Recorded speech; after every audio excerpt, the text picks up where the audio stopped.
नहीं पिया काहे करेला तू नहीं नहीं पिया। कितना मानती हो यार। हता न मन पुट जाइब मोटाई हो दादा। मुँह छोटा कैसे घोटाई हो दादा। अरे आई हो दादा, अरे आई हो दादा।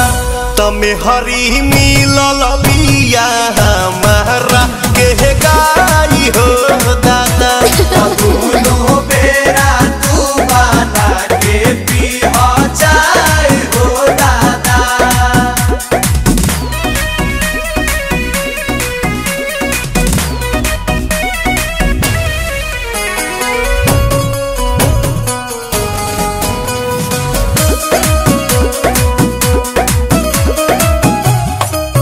मिलत खीरे बाहो पनीरे बाहो ऐसन वाइफ से लाइफ अमीरे बाहो। भगवान के लिखल तो कदीरे बाहो। बोला बोला का कोई बोए सयाने आई नमकीन के मिठाइया। थोड़ा चटनी भी तह चुमा लगेला मिठाई हो दादा।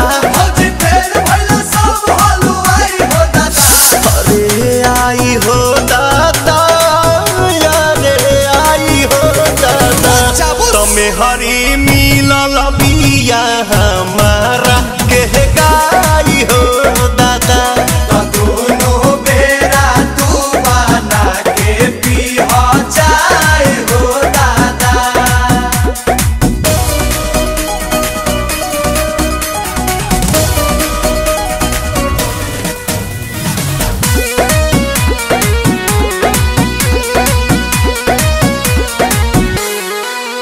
मने आंसू के हो प्रियांशु के हो इ त जान ही पवन बेआसू के हो।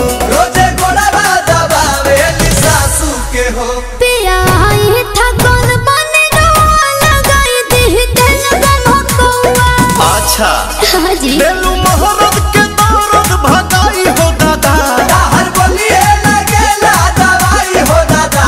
अरे आई हो दादा, अरे आई हो दादा। तमे हरी मिलल बिया हमारा के गाई हो दादा।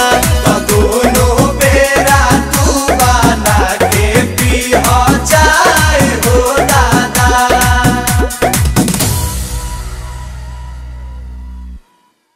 अरे आई हो दादा, अरे आई हो दादा। तमे हरी मिलल बिया हमारा